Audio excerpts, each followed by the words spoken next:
ومن يضلل فلا هادي له وهو الذي جعل الإسلام قيلة جعل القرآن والسنة إمامة وجعل النبي محمدا أسوة حسنة أشهد لا إله إلا الله وحده لا شريك له وأشهد أن محمدا عبده ورسوله بعده اللهم صل وسلم وبارك على محمد وعلى آله وأصحابه ومن تبعهم بإحسان إلى يوم الدين أما بعد فيا أيها المؤمنون أوصيكم ونفسي بتقوى الله فقد فاز المتقون قال الله تعالى في القرآن الكريم أعوذ بالله من الشيطان الرجيم واتقوا الله حق تقاته ولا تموتن إلا وأنتم مسلمون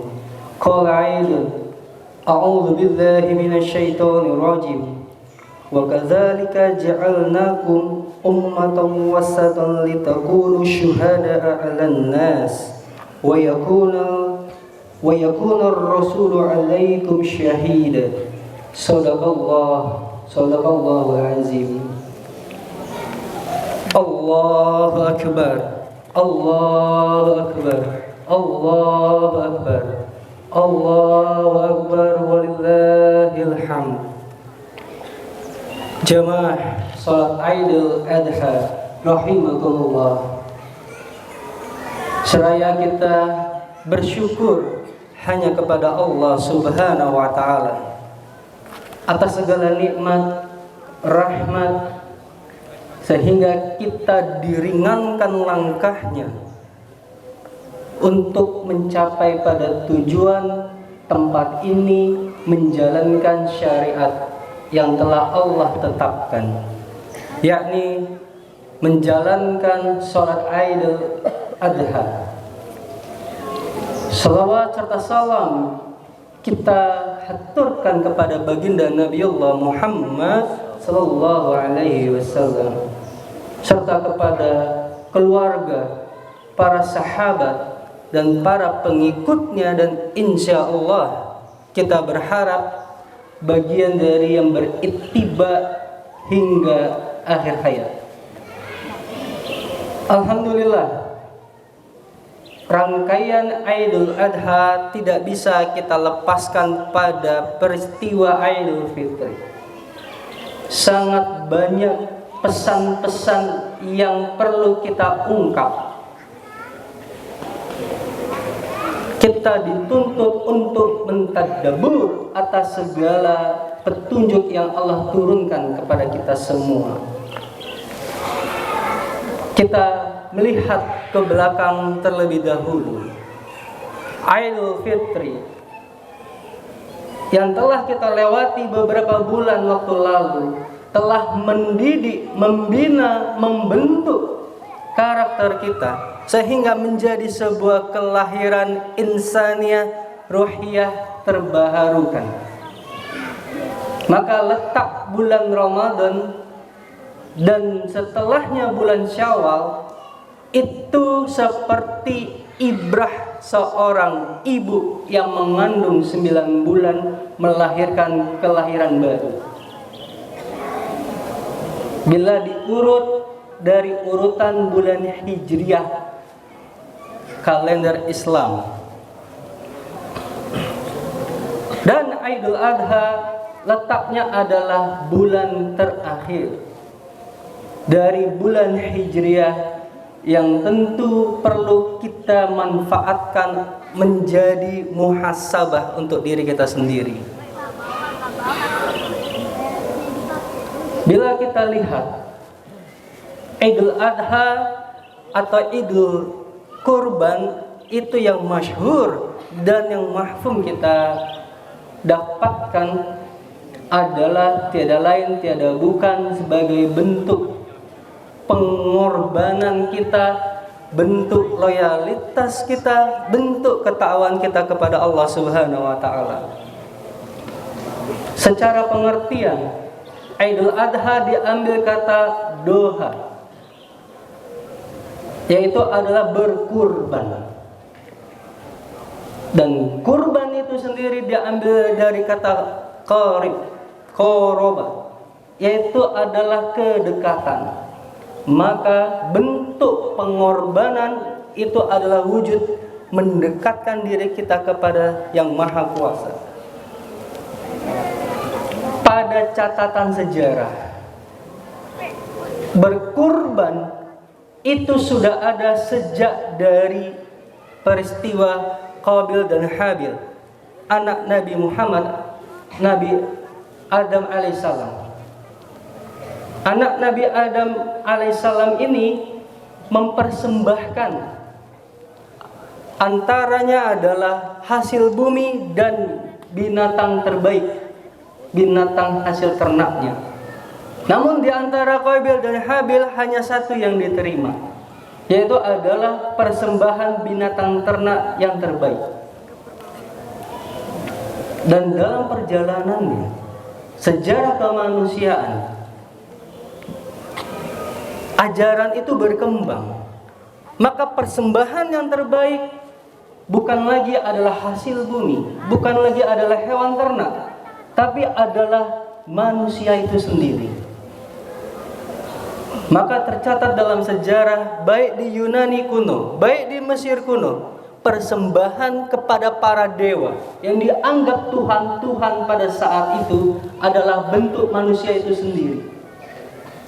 Ada dalam bentuk bayi yang baru dilahirkan, ada dalam bentuk perempuan yang paling cantik di wilayah tersebut untuk disembelih dan dikurbankan sebagai bentuk penghargaan dan ketaatan pada dewa-dewanya.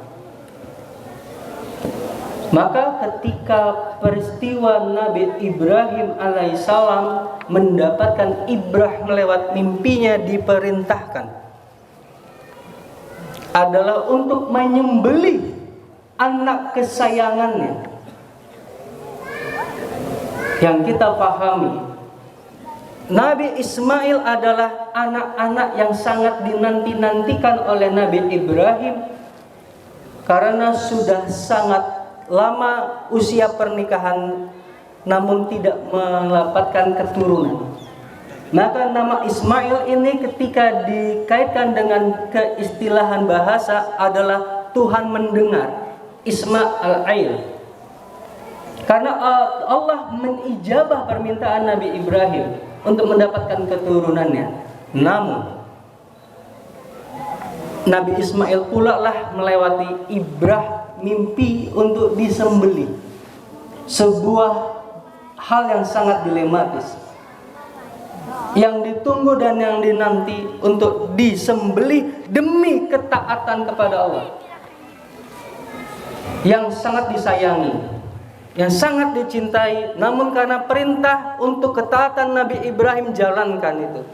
Namun Allah merubah Nabi Ismail dengan seekor domba yang besar. Disinilah terputusnya peristiwa perkembangan yang namanya penghargaan, petaatan kepada Sang Maha Pencipta yang dalam bentuk manusia.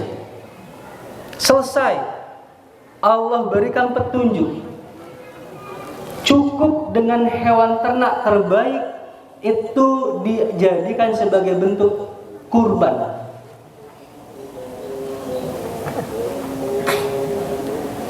Manusia yang paling dicintai, namun Allah paling cinta terhadap makhluknya sendiri. Maka tidak mungkin Allah meminta untuk dirinya atas dasar ketaatan membunuh makhluknya sendiri, dan khususnya adalah manusia.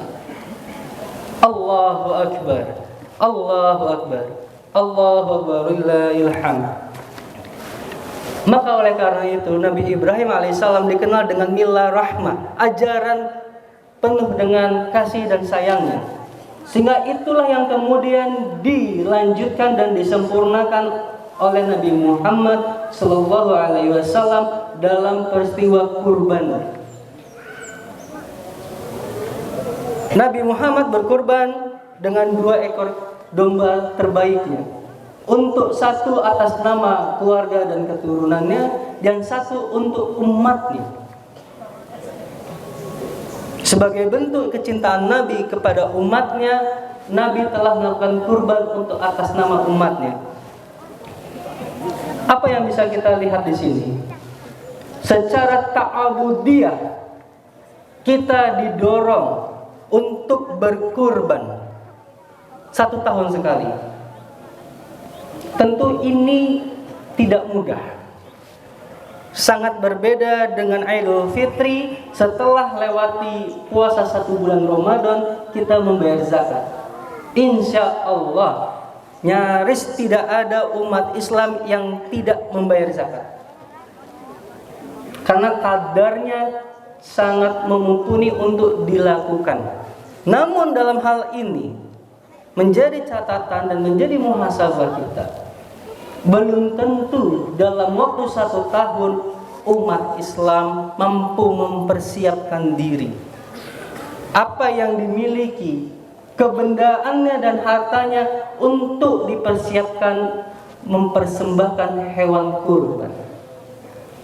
Mudah-mudahan ini menjadi sarana kita berefleksi sejauh mana kita mengukur diri untuk menjadikan diri kita sebagai orang-orang yang dekat kepada Allah atas dasar ketaatannya. Namun sisi lain selain ta'abudiyahnya, peristiwa haji ini menjadi sebuah peristiwa yang sangat istimewa. Tidak ada ajaran agama selain Islam yang menghendaki diperintahkan untuk beribadah dalam satu waktu, satu tempat, dan satu tata cara pelaksanaan. Berkumpul seluruh penjuru dunia di Mekah. Bagi yang mampu, tidak ditemukan di ajaran agama-agama yang lain. Tentu ada isyarat ilmiah di sini. Maka ketika puncak pengorbanan itu dipahami, maka apa manifestasi kita setelah mendapatkan pembelajaran dalam Idul Fitri dan Idul Adha dengan berkorban, maka sebagai wujud manusia seperti apa kita mampu meneladani peristiwa Idul Adha ini. Sebagai bagian dari akhir khutbah ini menjadi catatan penting. Peristiwa haji dimanfaatkan para pendahulu kita untuk melaksanakan ibadah haji dan bertadabur ilmi, berihla ilmiah, berhimpun seluruh ulama, berhimpun seluruh umat Islam dalam satu tempat, dan terbangun rasa kesadaran kesamaan atas dasar ukhuwah Islamiyah. Maka tercatat dalam sejarah, penggelaran haji itu hanya ditemukan di Indonesia. Mengapa? Pada peristiwa prakemerdekaan, para ulama-ulama yang berpulang dari haji menjadi seorang revolusioner. Karena Islam sangat menekankan martabat manusia, membebaskan dari hal-hal yang syirik dan mengangkat harkat martabat manusia. Maka penjajahan tidak dan bukan ajaran Islam. Bila itu terjadi, maka itu harus dilakukan perubahan. Maka para perubahan-perubahan ini menurut catatan sejarah, orang yang berpulang dari haji, penggelaran haji itu adalah hasil dari masukan Dewan Agama Kerajaan Belanda di Indonesia. Dengan nama samarannya adalah Abdul Ghafur, nama Belandanya Snokhoorgrounje. Untuk apa? Para ulama-ulama kita yang berpulang dari Tanah Suci diperhatikan kegiatan hariannya, mengisi kajiannya. Bila mana timbul rasa nasionalisme, maka seketika bisa ditangkap. Apa kaitannya dengan Idul Adha? Seperti halnya sholat, ta'abudiyahnya 5 kali sehari. Namun nilai-nilai sholat tidak boleh hanya sekedar pada 5 waktu. Mencegah kemungkaran adalah tugas, nilai yang harus dijalankan sebelum dan setelah sholat. Maka pengorbanan dalam ta'ubudiyahnya berkorban menyembelih hewan ternak.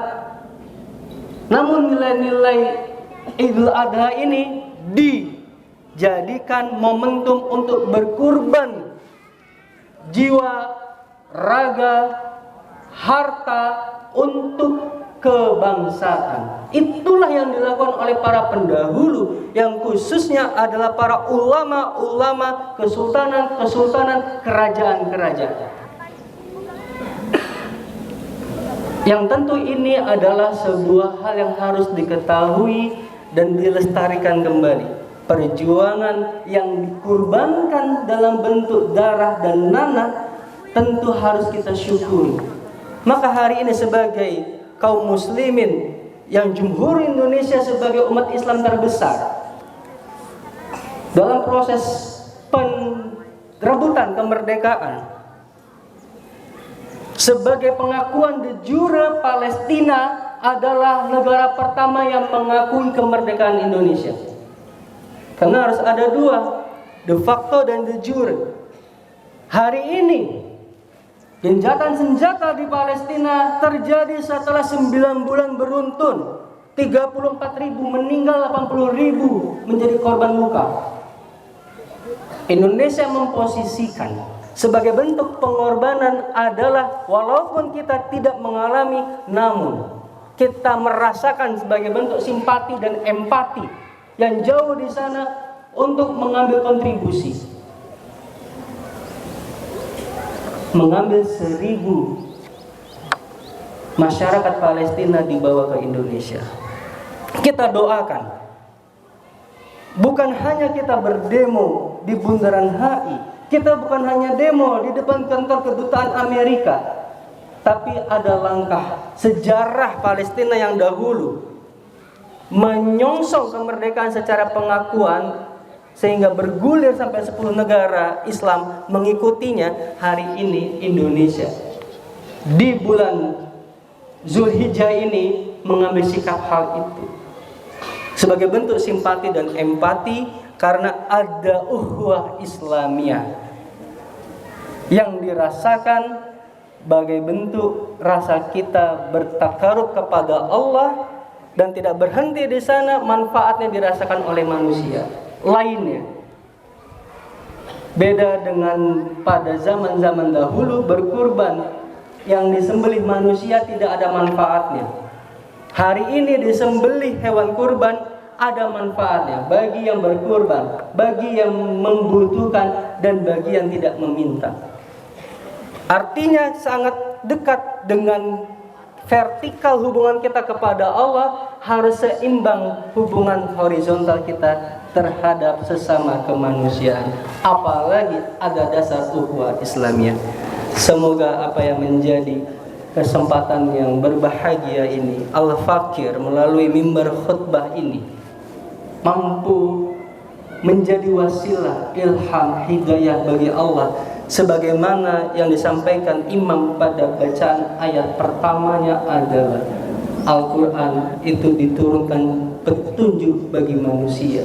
Tentu ada wasilahnya, dan semoga bagian kesempatan ini adalah menjadi wasilah turunnya hidayah dan ilham dari Allah kepada kita semua.